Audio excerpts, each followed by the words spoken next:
Olá, sejam bem-vindos ao material de apoio da nossa primeira aula de Estatística Aplicada à Gestão. Saibam que este material, não substitui em hipótese alguma o material oficial da disciplina que já está disponível no ambiente virtual de aprendizagem, no AVA.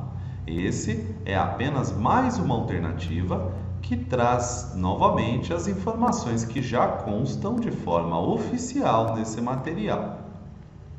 Bom, essa é uma aula de conceitos iniciais e aqui serão apresentados os mesmos conceitos iniciais que estão no material do AVA.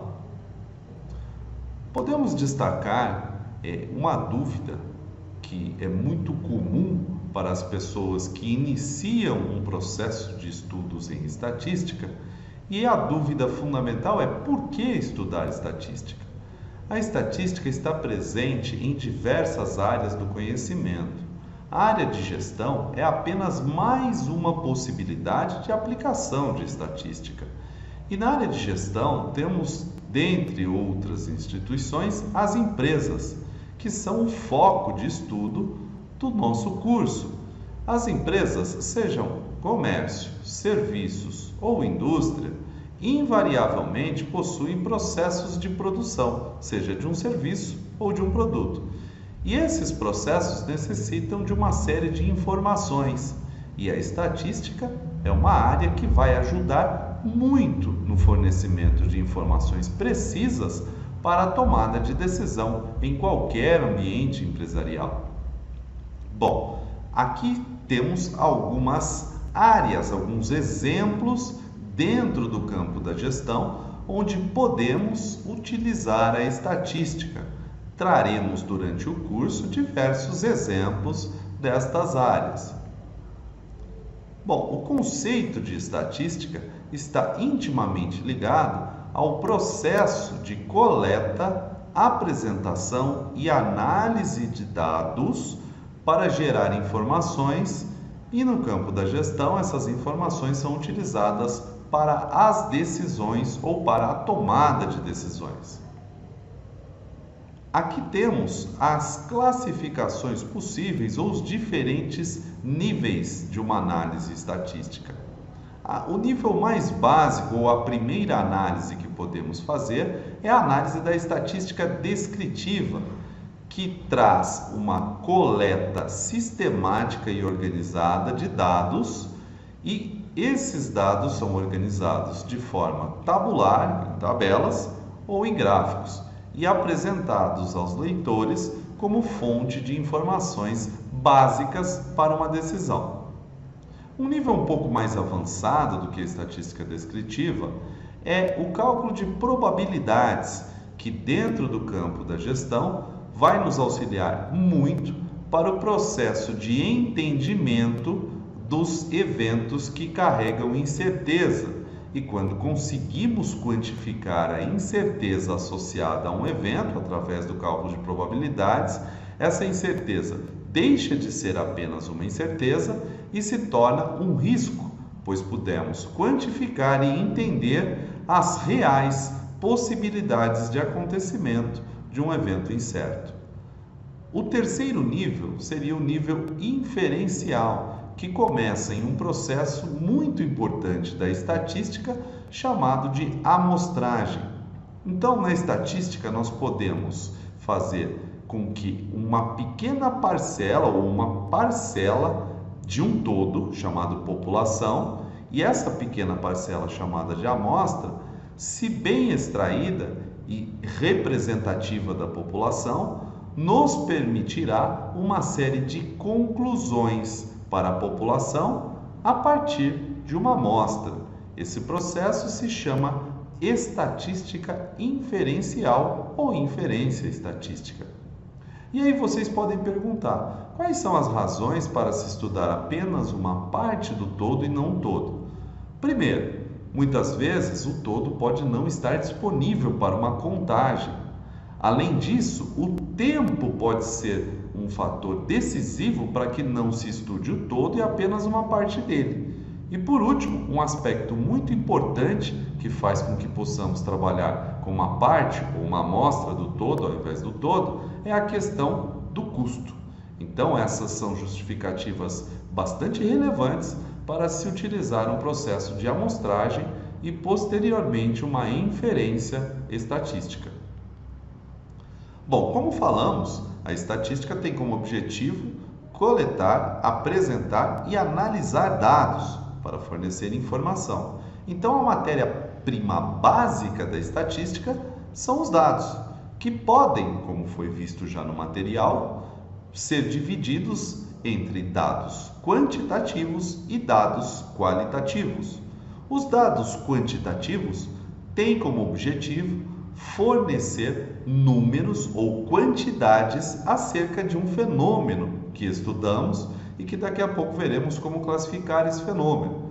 E os dados qualitativos têm como objetivo apresentar atributos, então geralmente não são expressos em números e sim em qualidades, como por exemplo, gênero, grau de instrução, cor de determinado produto e assim por diante. Sempre que temos um atributo, um dado classificado como atributo, nós temos um dado qualitativo. E quando temos um dado numérico, temos um dado quantitativo. É bem importante que vocês saibam fazer essa distinção, pois as técnicas que serão usadas durante o curso dependem da correta classificação dos dados. Teremos algumas técnicas disponíveis para dados qualitativos e outras para análise de dados quantitativos. Ambos são extremamente importantes para o processo estatístico de geração da informação. Além dos dados, temos o principal fornecedor de dado, que é a variável. Então, uma variável é o que vamos medir, que temos como objeto de estudo, e a medição dessa variável se torna um dado. Por exemplo, digamos que o nosso interesse é descobrir ou estudar um pouco mais a fundo o número de filhos ou dependentes de cada colaborador de uma empresa. Então, a nossa variável é o número de filhos dos colaboradores da empresa X. E o dado será um dado quantitativo, que pode variar de 0 filho até N filho, ou de 0 dependentes até N dependentes. Além disso, temos as observações. Então, cada dado proveniente da variável registrado e medido é considerado observação. Então, quando pegamos, por exemplo, o prontuário do primeiro funcionário e observamos que ele tem 2 filhos, o número 2 é um dado e também uma observação referente àquele funcionário. Quando passamos para outro prontuário, geramos uma outra observação. Então, aqui nós temos uma tabela que mostra um pouco desse processo. Ela tem 4 variáveis que são posição no ranking de determinada empresa, um ordenamento, temos a empresa, temos o ramo de atividade da empresa e temos as transações em quantidade, em reais, que essa empresa fez no ano de 2006. Notem que, como foi visto no material de apoio, as tabelas, segundo as normas da ABNT, não devem ser fechadas nas laterais, pois, se tivermos o fechamento na lateral, não temos mais uma tabela. Então, nesse caso, nesse exemplo anterior daquela tabela, nós temos os elementos, que são as empresas, temos 10 observações referentes a essas empresas com 4 variáveis, conforme foi dito. 3 variáveis qualitativas e uma quantitativa. Notem que a posição ou ranking, apesar de expresso em número, como está ali na primeira coluna, é classificado como uma variável qualitativa, porque ele oferece um atributo da empresa que está no primeiro lugar, no segundo lugar e assim sucessivamente. Então devemos tomar cuidado, porque nem todas as variáveis que são medidas em números são classificadas como quantitativas. Quantitativa é só aquela que dá uma dimensão de quantidade e não de qualidade. Os dados que são provenientes das variáveis, eles podem ser obtidos de duas formas. Eles podem ser uma seção de dados transversais ou dados de uma série histórica. Dados de uma seção transversal são aqueles dados coletados todos no mesmo tempo, enquanto uma série histórica, ela oferece dados que são coletados historicamente ao longo do tempo. As fontes de dados podem ser secundárias ou primárias. Então, em muitos casos, quando trabalhamos com gestão, na maioria das vezes utilizaremos dados de fontes secundárias. Isso não é necessariamente algo ruim, mas quando optamos por dados secundários, devemos tomar alguns cuidados, e o principal cuidado para se fazer uma análise estatística com dados secundários é confiar na fonte secundária de dados. Notem que no slide anterior nós temos alguns exemplos, de Fiesp, Bolsa de Valores de São Paulo, IBGE, que é o Instituto Brasileiro de Geografia e Estatística, são exemplos de fontes secundárias confiáveis. Temos outras que discutiremos aqui durante o curso. Os dados primários, eles podem ser obtidos de duas formas, através de experimentos ou observação. O experimento ou a observação diferem na forma de atuação de quem está coletando o dado. Se há uma interação ou uma atuação mais incisiva de quem está coletando, provavelmente estamos falando de um experimento. E se não há uma atuação, uma interferência, uma ação mais incisiva de quem está coletando, esses dados podem ser primários, mas fontes apenas de uma observação. Então temos aqui a classificação do estudo experimental, o estudo observacional, conforme foi dito. Devemos tomar muito cuidado com erros na coleta de dados, pois é muito mais grave, muito pior fazer uma análise estatística com dados incorretos, dados coletados de forma incorreta, do que simplesmente não fazer essa análise estatística. A grande notícia, ou a boa notícia que nós temos para quem vai para a área de gestão, é que hoje nós podemos coletar dados corretos ou fazer esse processo de forma automatizada, minimizando assim a possibilidade de erro na obtenção desses dados. Então, por exemplo, os sistemas integrados de gestão ou softwares de ERP, eles auxiliam bastante nesse processo de coleta de dados sem erro ou com a mínima chance de erro possível. Aqui temos novamente o que já foi dito, a divisão entre estatística inferencial e estatística descritiva. Falamos um pouquinho sobre o processo de amostragem. Então, população é o conjunto todo. Quando fazemos a contagem de todo o conjunto, estamos fazendo um censo e não uma estatística. E a estatística baseia-se através de dados obtidos a partir de amostra e não de censo, não da população como um todo. Temos a amostragem classificada de várias formas, E esse processo de amostragem é extremamente importante, porque nele devemos tomar os cuidados que já foram ditos anteriormente, ou seja, cuidados para não obter erro na coleta desses dados. Aqui algumas justificativas que já foram passadas para se usar uma amostra e não a população como um todo. Temos a amostragem probabilística, que é a mais confiável, também conhecida como científica, amostragem aleatória, e temos a amostragem não probabilística.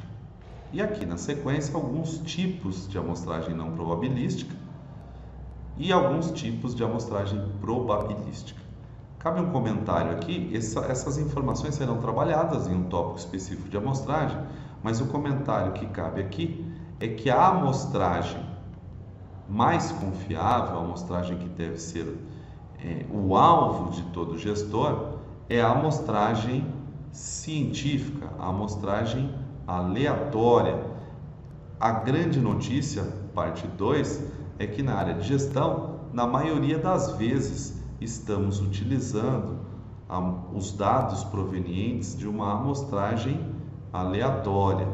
A amostragem não aleatória ou não científica é mais comum na área de saúde, onde não podemos fazer alguns procedimentos com todas as pessoas por razões óbvias ou razões éticas, e aí temos uma amostragem que exige técnicas estatísticas diferentes das que vamos trabalhar aqui nesse curso.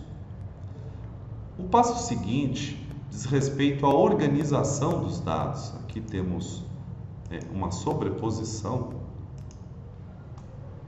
Então aqui, na verdade, saiu sobreposto um gráfico ao outro, e o objetivo aqui era oferecer o gráfico de pizza para uma variável qualitativa, que é compra de refrigerante. Então temos várias marcas de refrigerante, e esse gráfico de pizza, conforme foi visto no material, ele tem um nome correto, que o senso comum chama de gráfica de pizza, e o nome correto dele é diagrama de setores circulares. Ele é mais utilizado, mais indicado para descrever ou para organizar dados qualitativos. Um outro gráfico também utilizado para dados qualitativos é o gráfico em colunas, que foi apresentado. E por último, o gráfico de barras. Conforme podemos observar aqui, a organização gráfica para a variável quantitativa mais indicada é o histograma ou o diagrama de dispersão dos gráficos que foram vistos até aqui. Bom, eu finalizo a apresentação aqui. Espero que vocês manifestem suas impressões e suas dúvidas acerca desse material no nosso fórum disponível para a primeira aula, e desejo a todos uma excelente semana de trabalho. Um grande abraço e até o próximo vídeo.